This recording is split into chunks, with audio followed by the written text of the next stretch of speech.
Priča s perom počela je još u studentskim danima, kad sam živio u starim oronulnim stanovima, koje sam samo onda u slobodno vrijeme pasionirano čistio. Sama ideja da pokrenemo tvrtku nastala je nekoliko godina nakon tih studentskih dana. Želja mi je bila napraviti proizvode koji će biti učinkoviti, poput konvencionalnih sredstava, ali da se pročiste od svih nepotrebnih sastojaka. I tako su nastali pero proizvodi koji su jednostavni i učinkoviti i potpuno biorazgradivi.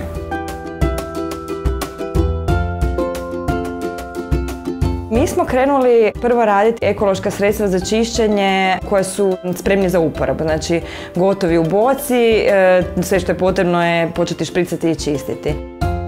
S obzirom da imamo jako osviještene kupce i ekološki, znači naprednije, koje gledaju nekako, možda imaju drugačiji pogled na cijelo društvo i svijet u globalu, kupci su nas se javljali sa željom da smanjimo plastičnu ambalažu, s obzirom da je to nekako prirodno zapravo u daljnjem razvoju ekoloških proizvoda. Još uvijek imamo proizvode koje nudimo u rinfuzo pakiranju, što je jednim dijelom smanjenje plastične ambalaže. Međutim, ovaj pomak na proizvode koji uopće nemaju plastik, koji dolaze u vidu tih topivih doza u vodi, znači prahova, sadrže samo nužne aktivne elementarne one čestice. Proizvodu koji smo do sad imali smo oduzeli vodu.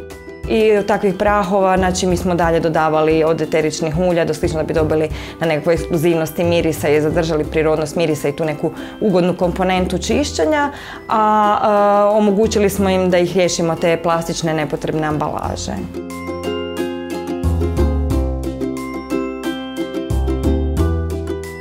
Takav proizvod, znači, potrebno je doma pripremiti, znači, sa vodom iz slavine, usuti prašak u bocu, doliti, znači, određenu količinu vode koja ide na tu količinu proizvoda, praha, i on je praktički promućkati i spreman je za upotrebu.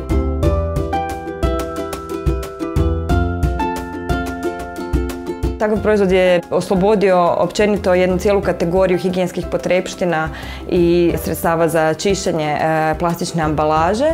Ali osim toga uspjeli smo napraviti proizvode koji su zadržali komponentu ekoloških sastojaka, znači da su potpuno prirodni, nemaju alergena, nemaju naftnih derivata u sebi, nemaju umjetnih sastojaka, mirisa. Mislim da smo s tim zapravo dobili ogromna 2 plusa za nekakav nastavak i razvoj cijele pero priče.